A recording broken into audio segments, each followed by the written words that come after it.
Казвам се Ивета Георгиева Иванова от град Луковит. В момента съм майчинство. Имам едно дете, момче, на 7 месеца почти. В момента не кърмя. Кърмих само в началото 2 седмици. Сега сме на захранване и ядем пюрета. Спрях да кърмя, защото кърмата ми свърши. По време на захранването се старая да приготвям храна по неговите вкусове, тъй като не обича всички зеленчуци. Обича по-сладки зеленчуци, примерно морков, сладък картофи, слагам повече количество от тези зеленчуци. И имаше книги за захранване, съм чела, в интернет също има групи и оттам чета други майки, техния опит.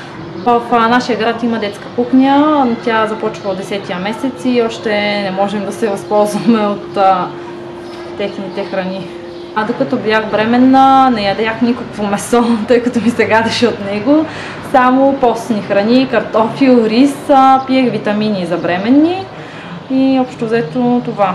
Неговия режим е нощем ядем по 2 пъти. Още не сме се учили от нощното хранене, ядем млеко. Сутрин като станем пак млеко. На обяд ядем пюре по зеленчуково или зеленчуково месо. Следобедна закуска, каша или някакво плодово пюре. След това пак давам каша, защото той не иска млеко през деня. И преди заспиване пак мляко пием. Когато родих на следващия ден, когато доведоха детето, една от сестрите дойде и ми показа как се кърми и почна да ми стимулира гърдата, за да ми дойде кърма.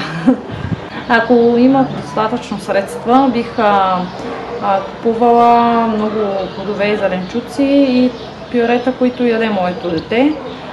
Вкъщи имаме уред, който вари, размразява и пасира храна и използвам всеки ден, за да правя пюрета. Любимата ни храна вкъщи е заешко с зеленчуци на фурна и нашето дете също много я харесва. До някъде не мисля, че е правилно, тъй като използвам малко подправки, но той има желание да яде и я харесва тая храна и му давам по-малко, не прекалено количество. Не готвя много солено, тъй като не ядем, никой вкъщи не яде прекалено солено ядене. Според мен младите семейства и по селата, които са, трябва да имат детска кухня, защото тук в града имаме, но по селата няма такава кухня.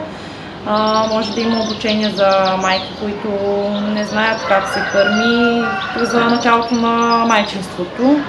Да, може да има и курсове за захранването също, тъй като не всички майки имат достъп до социални мрежи да прочетат.